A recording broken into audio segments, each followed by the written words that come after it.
So I hope you can see my screen here. This is our summer Dharma session for the 21st of August. Thank you all for joining.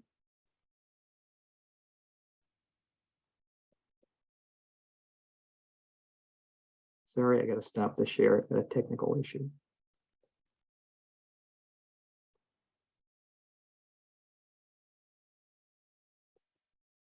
I'm going to have to leave the original sound off, it turns out. So you might not be able to just imagine you hear the bell. I'll say the word bell. But can you hear my voice clearly now?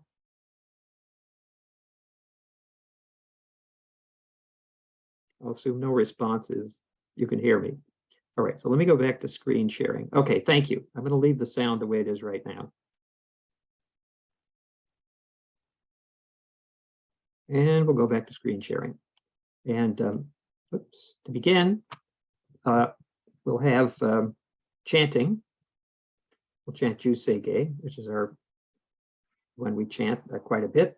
What you see there on the left is a scroll, a Myogo scroll, the 6-character name, written entirely in Shinran's hand.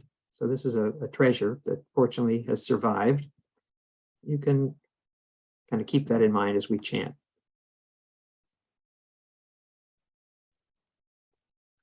We'll chant Jusei.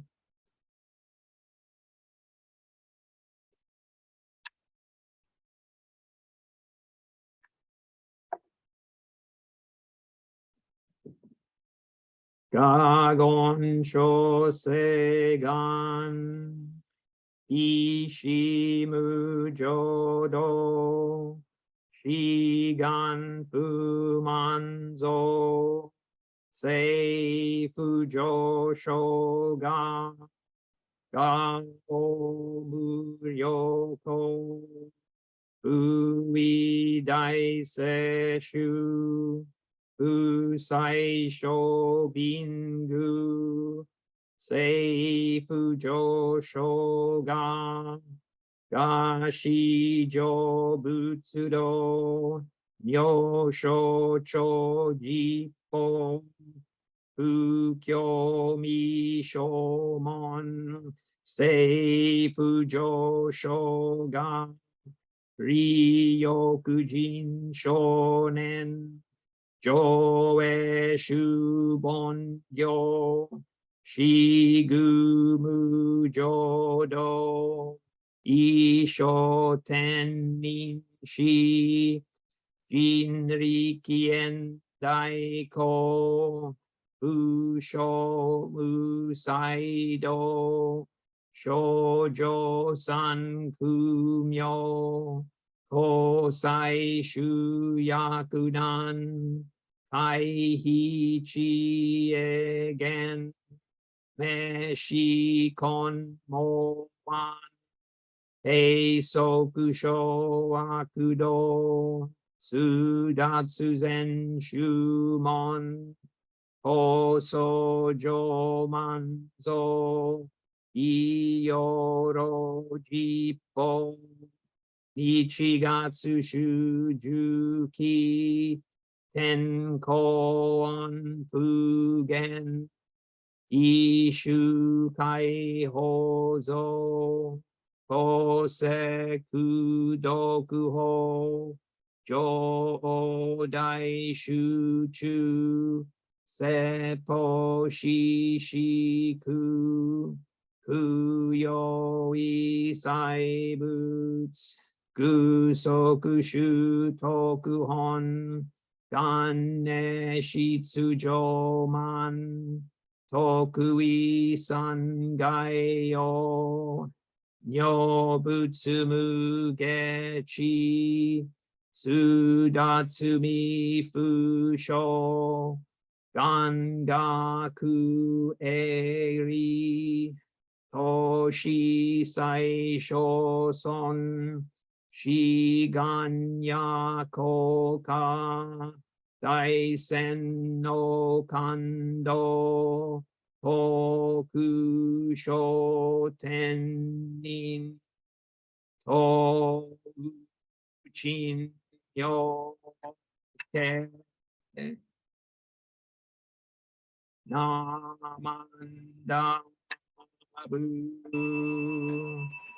namandabu,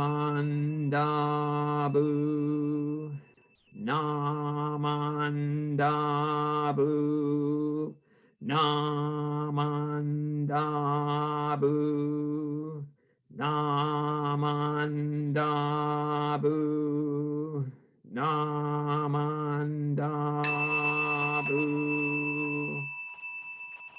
Gannishi kudoku yodo sei sai dohoten bodai shin ojo anrako.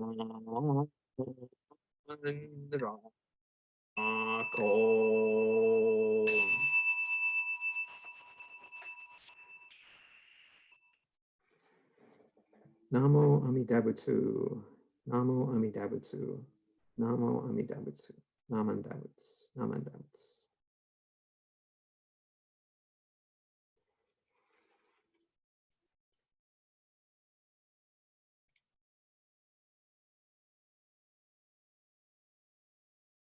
Now, if I could ask the host to, are you able to spotlight me?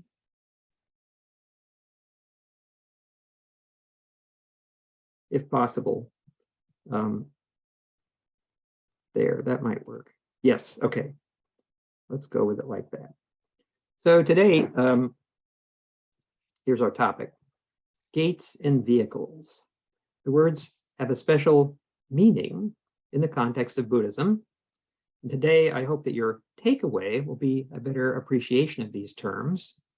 Essentially, gates and vehicles designate various approaches by which one might enter the Dharma path and realize the aim of attaining Buddhahood. When a particular teaching is being presented, it's important to understand which vehicle or which gate is under discussion. Otherwise, confusion may result. To get started, I will try to persuade you that Dharma gates are not all the same. It really does matter which one I am seeking to enter. How can I know if a particular gate is expedient for me?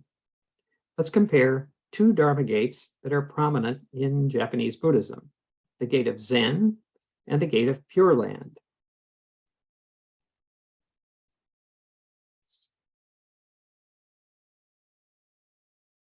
Each of these gates has celebrated teachers associated with it.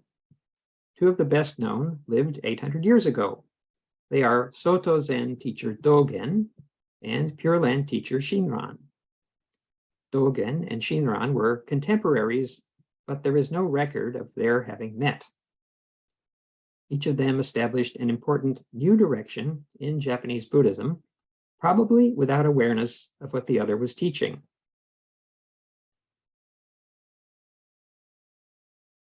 Actually, I am not qualified to discuss Zen, but from what I gather, the following verse is characteristic of it. Zen is said to be a special transmission outside the scriptures, not founded upon words and letters, pointing directly to your mind. Attain Buddhahood by seeing your true nature.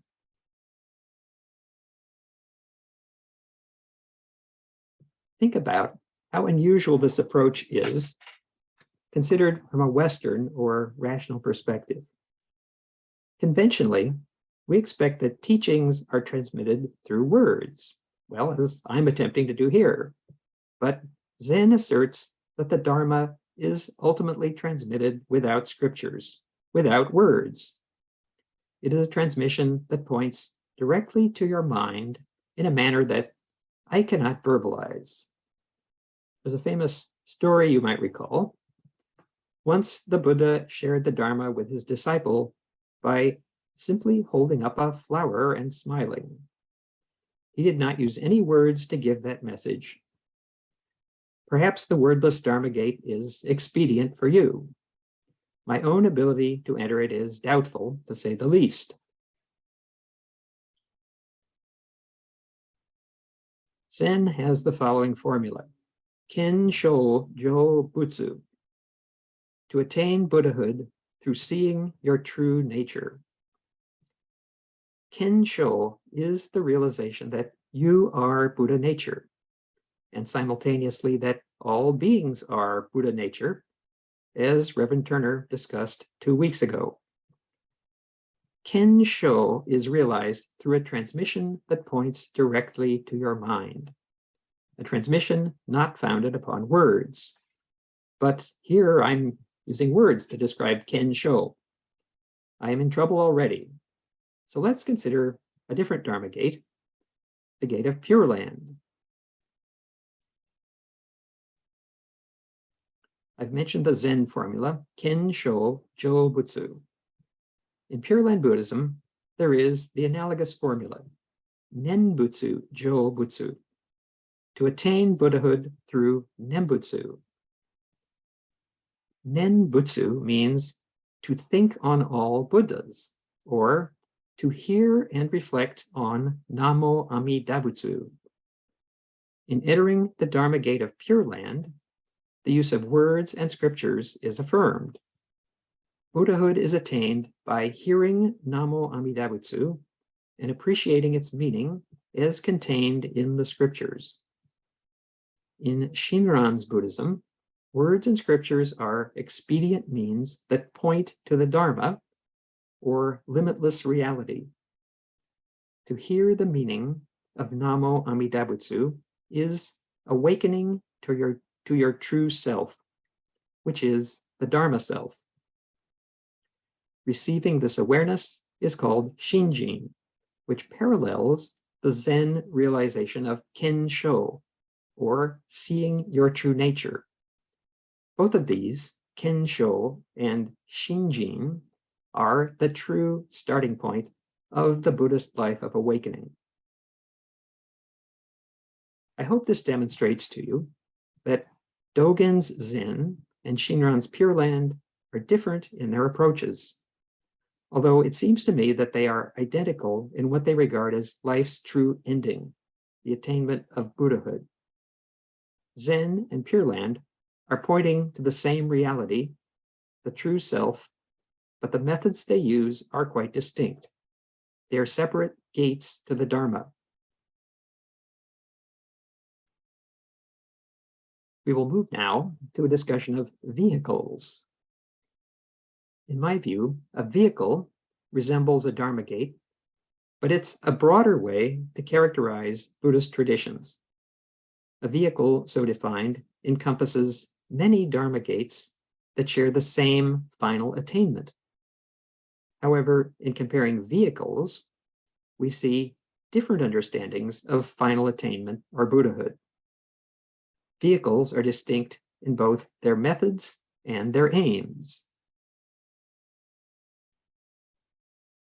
The easiest way to introduce this subject is to identify 3 vehicles: the vehicle of the hearers, the solitary Buddha vehicle, and the Bodhisattva vehicle. That's what is meant by the term the 3 vehicles when it appears in Shinran's writings. First, the vehicle of the hearers refers to the direct disciples of the historical Buddha Shakyamuni. Imagine having been present in northern India 2,500 years ago. You could have heard the Buddha in person and been forever changed by the experience.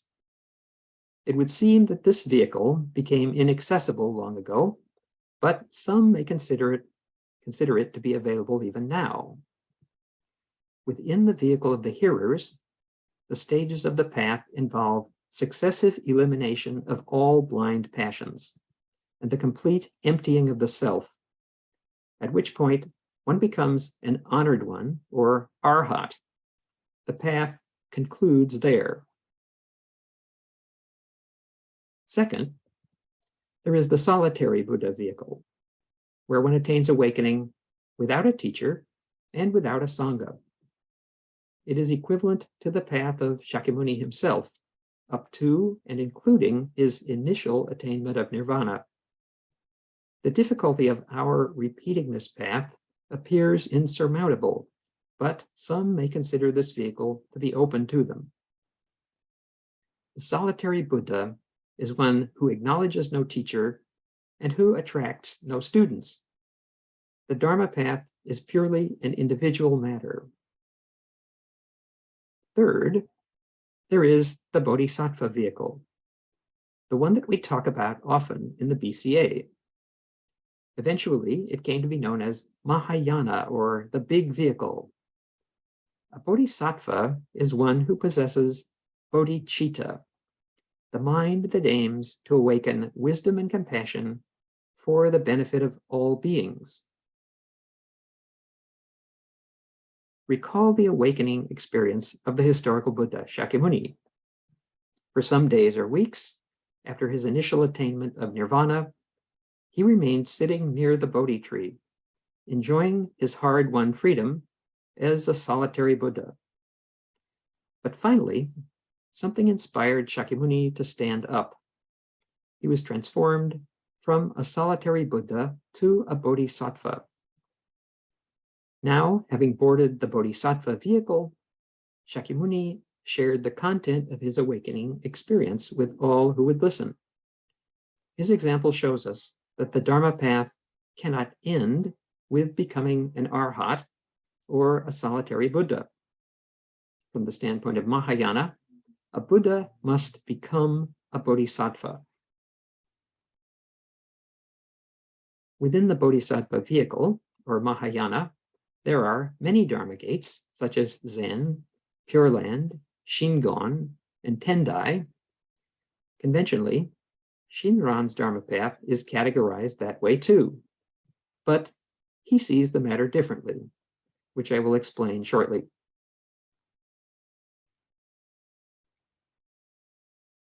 It was the followers of Mahayana who long ago chose the name Big Vehicle for their way of understanding Buddhism.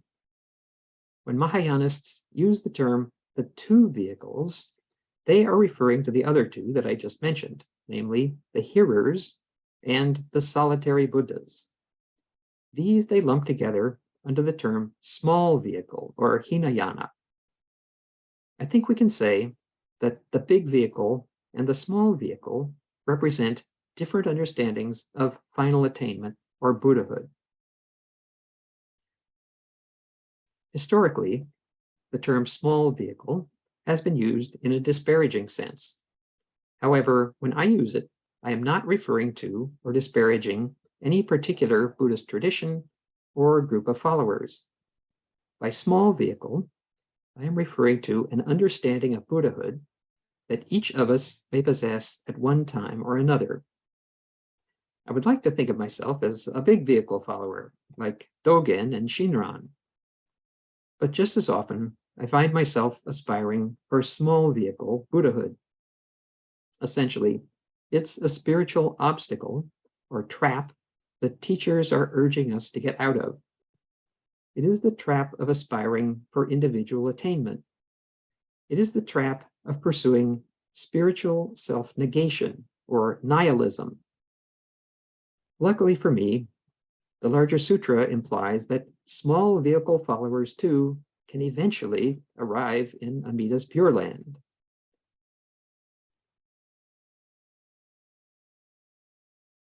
Let me introduce another Dharma gate that you may have heard about. It is the gate of the Path of Sages. The Path of Sages was part of the life experience of both Dogen and Shinran. In speaking about it, Shinran is referring most directly to Tendai Buddhism, the form that he followed for 20 years as a monk on Mount Hiei. Tendai tries to encompass all teachings of the Buddha within a single doctrinal system. A tall order, certainly. Shinran and later Dogen abandoned Tendai because for each of them, it did not prove to be an expedient Dharma gate. When Shinran left the mountain and became a student of Honen, he entered the Dharma gate of Pure Land. much of Shinran's writings are a discussion of the difference between these two Dharma gates, Pure Land and Path of Sages. The emphasis he gives to this topic is what led me to choose it for today. Here is an important statement by Shinran that summarizes the trajectory of his life. Reflecting within myself, I see that in the various teachings of the Path of Sages, practice and enlightenment died out long ago. And I see that the true teaching of Pure Land is the path to realization that is now vital and flourishing. The various teachings of the Path of Sages encompass more than just Tendai. In Shinran's terminology, it includes all the forms of institutional Buddhism that were prevalent in his day. Yet, he has the audacity to claim that practice and enlightenment on those paths died out centuries earlier. Here he gives a further explanation. Indeed, we know that the various teachings of the Path of Sages are practicable for the Buddha's time and for the age of right Dharma, but not for subsequent ages. The time for those teachings has already passed, and they do not agree with the capacities of sentient beings. According to Shinran, followers of Shakyamuni's tradition in the various temples are attached to teachings and practices that have ceased to be expedient, because over the centuries, conditions have changed. As counterpart to that, he asserts that teaching he received from Honen is the culmination of Buddhist history. The true teaching of Pure Land is the consummation of Mahayana Buddhism. Other Mahayana and Hinayana teachings are the provisional gateways of expedience. Provisional gateways of expedience refers to disguised versions of Buddhism that Shakyamuni skillfully provided to entice us unwittingly toward the true teaching. This idea of provisional or disguised Dharma gates is central to what Shinran would have us understand. He had to go through the provisional Dharma gates in order to encounter the true teaching of Pure Land. I would claim that you and I are no different in that regard. Now let's consider where Shinran's Dharma path stands in relation to the three vehicles mentioned previously. I stated that the Pure Land gate is within the Bodhisattva Vehicle. However, Shinran gives Pure Land Buddhism a new direction, a direction that is distinct from the Pure Land teachings that were prevalent in medieval Japan.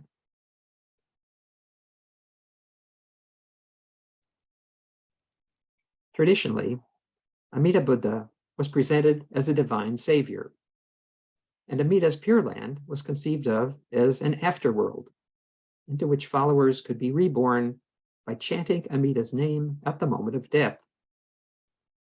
As Honen's student, Shinran was drawn at first to these ideas, but he later came to see them as a disguised teaching, as a provisional gateway of expedience.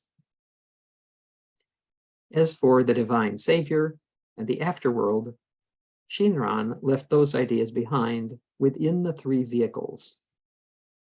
Rejecting deathbed practices, he encountered the true teaching of Pure Land, which he now calls the Buddha Vehicle, or the One Vehicle.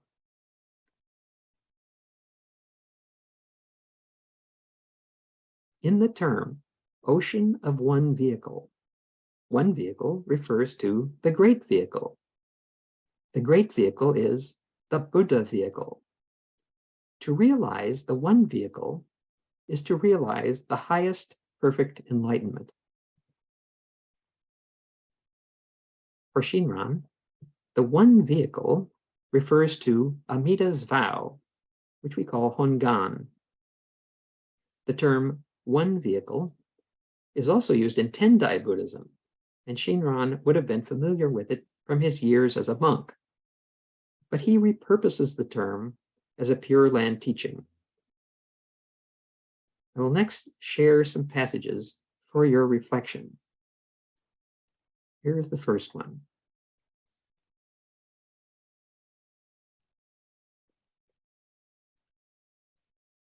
He says, in the great vehicle, there are no two vehicles or three vehicles. These are provided to lead us into the one vehicle, which is the first principle. There is only the one Buddha vehicle of Amida's vow.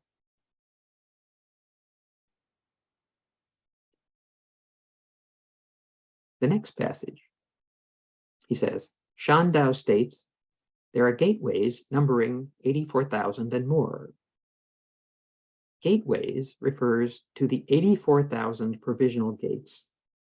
More refers to the ocean-like one vehicle of Amida's vow.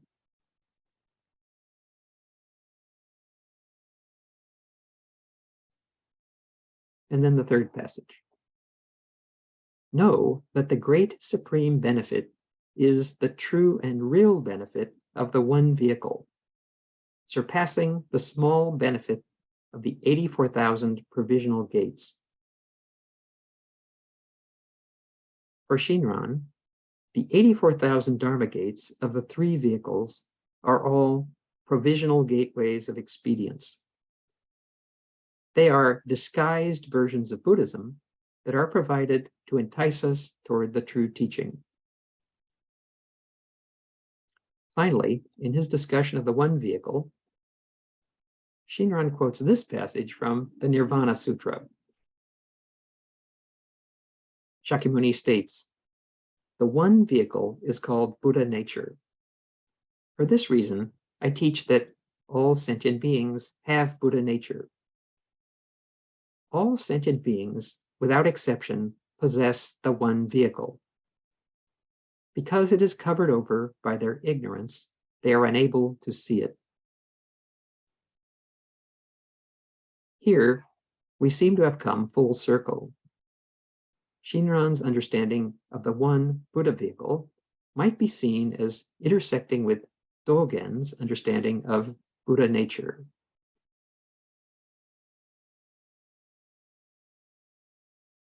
I began today by stating that Dharma gates are not all the same, illustrating this with a top-level comparison of Zen and Pure Land Buddhism. I suggested that a Buddhist vehicle could encompass many Dharma gates, and that in comparing different vehicles, we find different views of final attainment or Buddhahood. I went on to describe the vehicle of the hearers, the solitary Buddha vehicle, and the Bodhisattva vehicle. They are what is meant by the term the three vehicles. In Shinran's day, all of institutional Buddhism in Japan was within the Dharma gate called the Path of Sages, which Shinran practiced for 20 years. Turning from the Path of Sages, he entered the Dharma gate of Pure Land and gave it a new direction that was distinct from the Pure Land teachings that had long been prevalent. In Shinran's terminology, the true teaching of Pure Land is the ocean-like one vehicle of Amida's vow. Thank you for listening. Join me in Gassho. Namo Amida Butsu. Namo Amida Butsu. Naman Butsu. Naman.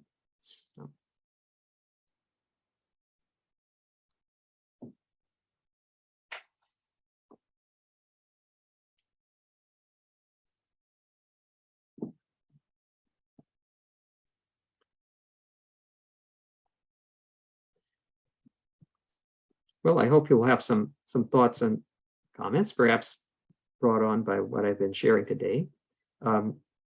If you wish to make a comment, you can. You'll have to unmute yourself and maybe put up your hand, or just raise your hand on the screen if you want to show your screen. Richard, I see you have your hand up. Hi, yeah, thank you. So is our practices of chanting and reciting the Nembutsu, is that a provisional gate? Very good question. I think that we invariably, we find ourselves following provisional Buddhism. And yes, those things could be considered part of it. We have no choice. We cannot start at the level of the one vehicle. It's simply not possible for foolish beings such as ourselves. So in Shinran's understanding, these things that we do, such as you just mentioned, Richard, are very important because they may eventually guide us toward the direction that the path that Shinran ultimately took. So he does not, I'm trying to say this accurately. He spends much of his writings are focused on understanding the distinction between the path of sages and the true teaching of Pure Land. He does not, what should I say? He does not simply reject the path of sages. He does not simply reject the traditional Pure Land teachings that he encountered, but he encompasses them. Essentially, he's wrapping them all into this idea of the one vehicle. They were all part of this kind of greater pathway, this greater gateway that at some point we may find ourselves on. But we never actually put provisional Buddhism behind us entirely. I think that's it's crucial to recognize, to question what it is we're doing and understand its provisional nature. It's a great question, Richard. Did that kind of address it? Yeah, I think if I consider it all one vehicle, like you said, that would kind of resolve any issues. Essentially, as if we could fully realize the one vehicle, we would be Buddha already. You see, so we are kind of unwittingly drawn in that direction.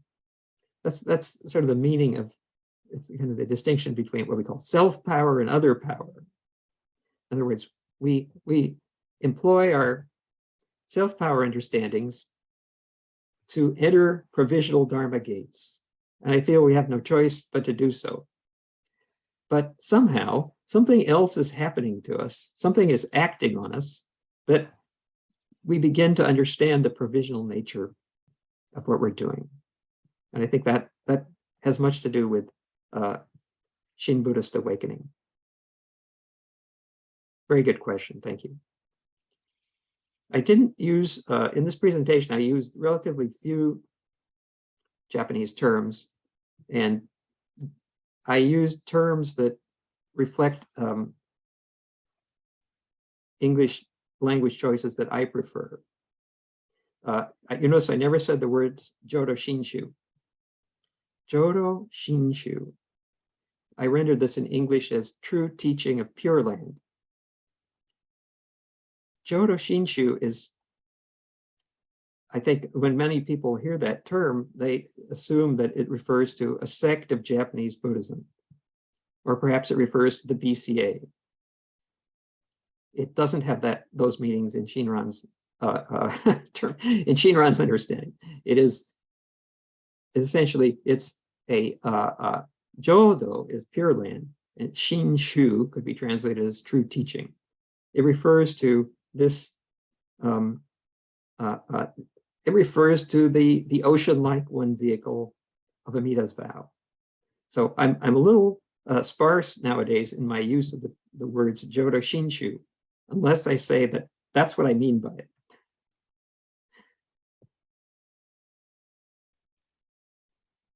Anyone else with thoughts or comments?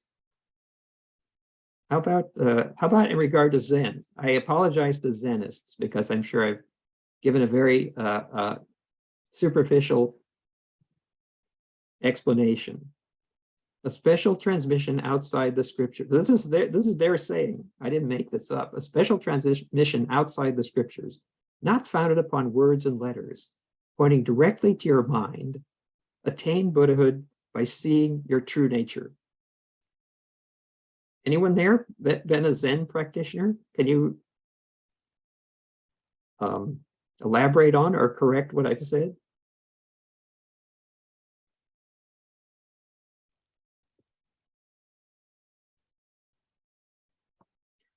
No Zenists out there. Okay, I got off easy.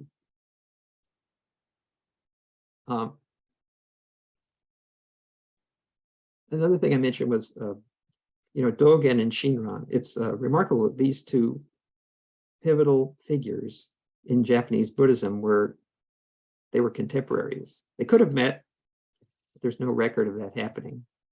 And when Shinran comments on Zen, I think he's referring to, I don't think he's referring to what Dogen is, the path Dogen is taking exactly. He's referring to other forms of Zen, such as Rinzai, I think. So we don't really know what these two teachers would have thought about each other. But it's my sense is they were addressing the same crucial issues, but through different Dharma gates. So as I was suggesting at the end of the talk, it seems like they might be coming around to the same point. Hi, Reverend Ellen. Hi there. I did have a question about Dogen. I know you're not an expert, but was he relatively well known in his time? I think so. I mean, probably better known than Shinran was. He was younger. He was considerably younger than Shinran. Oh. But Dogen, he was a Tendai monk, and then I think when he was still a teenager, actually, a late teenager, he went to China. Okay. Because he became dissatisfied with Tendai. Mm-hmm. And ultimately, he met his true teacher there in China and received the understanding that he brought back to Japan and came to be called Soto. Dogen was critical of Rinzai, the form of Zen that had emerged somewhat earlier in Japan. But because he was taking a new direction, there was some hostility to what he was doing. So in that sense, he must have been somewhat well known. And he went off into a more remote region where he established Eiheiji, a monastery that even today is the headquarters of Soto Zen. And Dogen wrote extensively. A lot of it, I think, was in Japanese. His writings are very difficult for most of us to gain traction with, but I think in the West he came to be seen as a remarkable teacher for his what we might call philosophical insights. So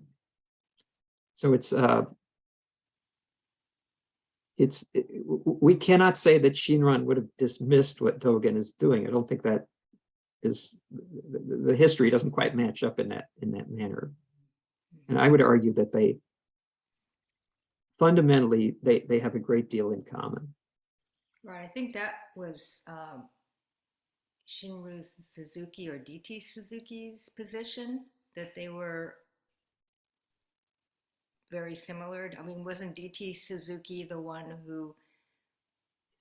who came to really appreciate Shin Buddhism? If anyone, DT Suzuki would have been well qualified to comment on this question. I don't know specifically what he said. Mm-hmm. But Yeah. this kind of verse I was giving is a special transmission outside the scriptures, etc. Dogen did not write that. That originated long before he came along. He had, voluminous writings, and if you've ever tried to look at them, they're, for the beginner, they're extremely difficult. Now you can say that about Shinran too, but in a different way, I think, in a different way. Shinran is Shinran's I don't want to say his personality. That's not quite the right. His life experience, Shinran's life experience, is put forward in his writings, such that he's not talking theoretically. He's talking about what he actually experienced. His writings are not really autobiographical, but as far as the Buddhist path, he's speaking from what he actually went through, and the difficulty he encountered, and the understanding he eventually reached as a result of being Honen student and reflecting for the rest of his life on what he had experienced during those 6 years. Hi, Marcia. Hello. Thank you. I'm going to make this quick because I'm at a red light with my Bluetooth on. But if on the small vehicle, if knowing yourself, is that similar to, or I imagine that's similar to knowing or non-self?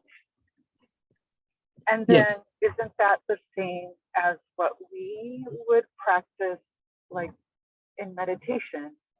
So then are we not doing both vehicles? Like, are we not doing multiple of the vehicles in our path, in our practice? This is a great question. So yes, we would say the way of the hearers, or the way of the solitary Buddha. These paths begin by questioning the nature of the self, and they involve progressive, essentially negation of the self as we usually understand it. In other words, impermanence. Everything about me is impermanent, and nothing is autonomous. So there I have impermanence and non-self. And in fact, everything about me is dukkha, or unsatisfactory. Life is unsatisfactory. So this is the first part, from Mahayana perspective. This is the necessary. Actually, Shinran calls it the necessary gate. I think that necessary for us to have this, have what we think the self is exposed for what it, according to Buddhism, what it actually is or isn't. Mahayana regards the small vehicle as stopping at that point with self-negation. Now, followers of the two vehicles, they might not say that, but it certainly appears that way. So the Mahayanists they're not far wrong.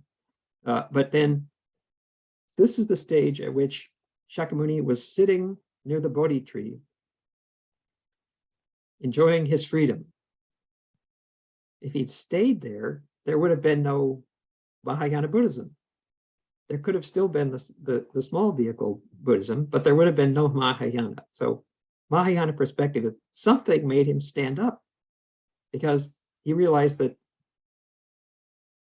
his nirvana, to be experienced in solitude, cannot be the final attainment. So your question is very good, Marcia. So yes, we, like the small vehicle practitioners, must gain an awareness of the self as impermanent and having no ultimate autonomy or substance.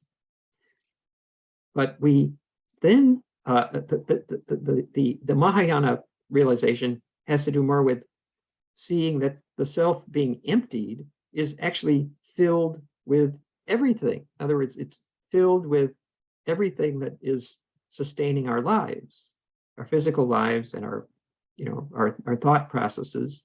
And this is we would say this now is what gets Shakyamuni to stand up and to, as it's said, to return to samsara, to return to the world of suffering. Because initially he doesn't want to do this. He says, no, I'll just confuse people. I'll just be frustrated. But then he's persuaded to think that, what's the phrase they use? There will be a few with not much dust in their eyes. And these I can teach. So it turned out there were a lot more than just a few in the Buddha's day. But there's this crucial transition, as seen from the Mahayana perspective, that the emptying of the self, now once it's emptied, the self can be seen as, embracing everything.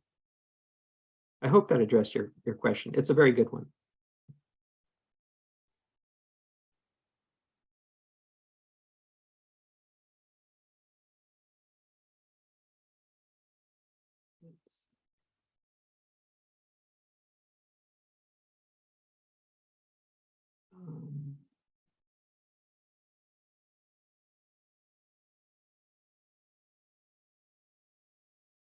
So the traditional understanding of Pure Land, in Shinran's day, there was Buddhism for the masses, but it was generally of the kind that I mentioned. Amida Buddha considered to be a divine savior. The sutras seem to allow that kind of an interpretation. And that was an expedient for people who needed something. Essentially, it's a kind of escapism, in my view. And I think it's important to recognize Shinran does not accept that view of the Pure Land, of Amida Buddha and the Pure Land. But it's difficult because he's using so much of the same terminology, but giving it quite a different understanding. So you'll hear even today, that you can hear Shinran's Buddhism kind of described kind of in the terms that were prevalent in medieval Japan. And translations, unfortunately, English translations have a way of encouraging that, which I find troublesome. So I was giving you translations there that are not out of the, they're generally not out of the collected works of Shinran, but modifications thereof, to try and better tease out what Shinran has in mind.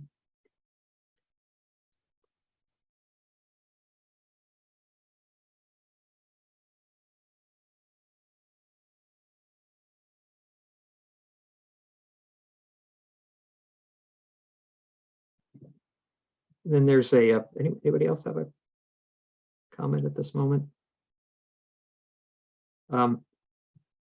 Try to keep in mind this phrase that he uses, provisional gateways of expedience. So provisional gateways, these are, he's saying basically all the other forms of institutional Buddhism, all the forms of institutional Buddhism in his day were provisional gateways. But then he uses the term expedience. The word expedient is an English rendering of, well, Japanese term is hobin, Sanskrit term is upaya. So it also means skillful means, skillful means. Shinran didn't invent this, of course. This is a basic part of the basic framework of Mahayana. that the Buddha provides teachings that are kind of suited to our lack of ability. I think Reverend Wondra in the earlier Summer Dharma shared it's the parable of the burning house. If you recall, there are children playing inside the house with various toys, and they're attracted by them, and the father goes off for a while. He comes back, the house is engulfed in flames, and children, come out, you're in danger. But they won't do it until he offers them something to entice them. He says, come on out here, I've got these great carriages that you can ride on. And so then they come out. So this is not from this is from Lotus Sutra, one that Shinran never quotes, but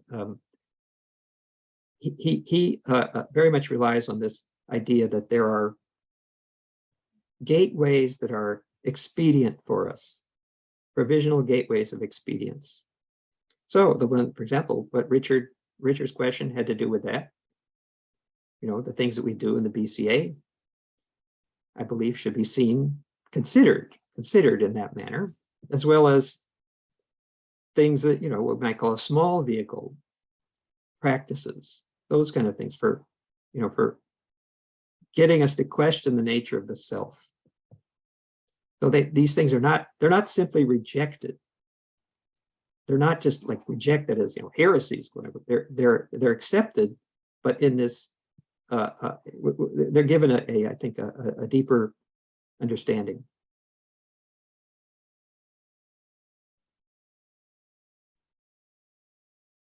Anybody else have a comment?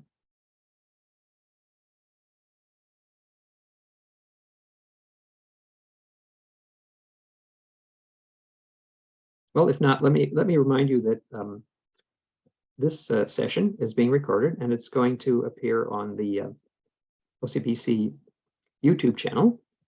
And then also, we have one more summer Zoom Dharma session that'll be next Sunday, the 28th, and that will be led by our friend Teresa Shimogawa. So I hope very much you'll either attend that in person or perhaps view it online.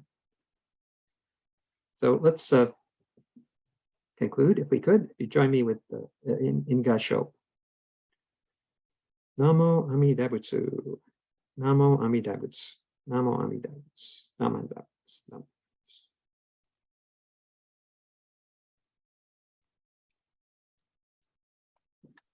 Thank you, everyone. Please take care. Thank you. I wanted to say